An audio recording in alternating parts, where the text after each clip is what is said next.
Ted, welcome back. It's good to see you. So we have big news to share in the world of healthcare. The largest hospital group here in Rhode Island, Lifespan, announced it plans to form a deeper relationship with Brown University.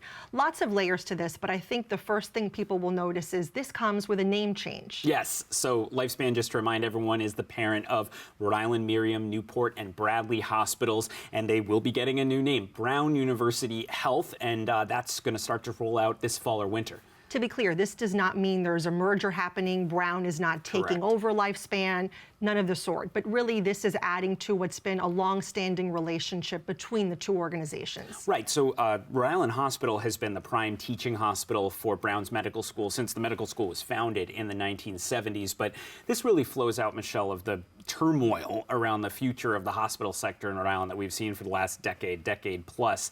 We've seen multiple failed merger attempts, the Lifespan Care New England merger, the Brigham takeover of Care New England that didn't go through. And I think Brown over time came to the realization that they really had to be central to any solution to all of this.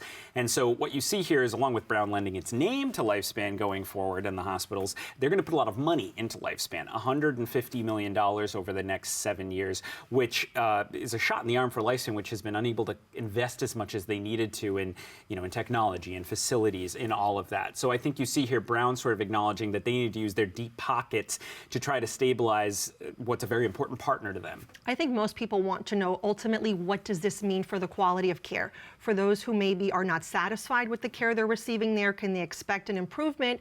And for those who are, will the status quo remain? Well, I put that question to the CEO of Lifespan, John Fernandez, after the press conference. He said he thinks for the average patient, this is really just a name change. They're going to see a different name on the door, a different name on the letters they get from their doctor.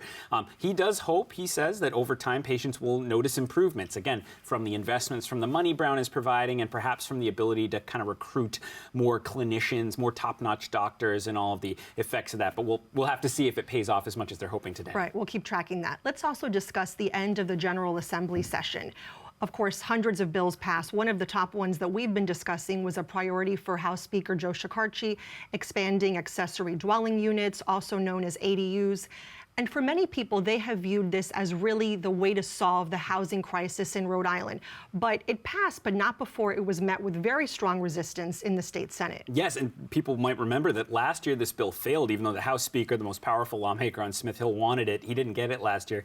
He got it through this year, but it was a narrow vote in the Senate, Michelle, which, as you say, I think speaks to the concern. And frankly, the opponents seem to have the same concerns that the supporters or hope is a positive, which is this could lead to a lot of additional housing units, people turning maybe a garage, above your garage, becoming a spare bedroom with a kitchenette and a little bathroom, or maybe an old shed or an unused bit of your backyard could become something.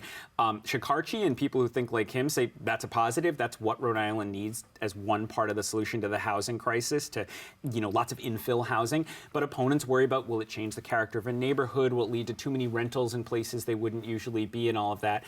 We have seen California adopt this in recent years, another place with a big housing crisis, and they have seen a lot of units added. So we're now going to have to see how the average Rhode Islander, takes this law and what do they build with it. Sure, and I think too, maybe people who were considering moving out of Rhode Island, feeling like they were being priced out, may decide to stay. Well, and that's part of what they're really hoping for here, Michelle, is it's one more piece that will allow for some more churn in the housing market. Let a family that's growing that needs a bigger house, make it easier for them to find a place. Maybe someone who wants to downsize can find a smaller place to live.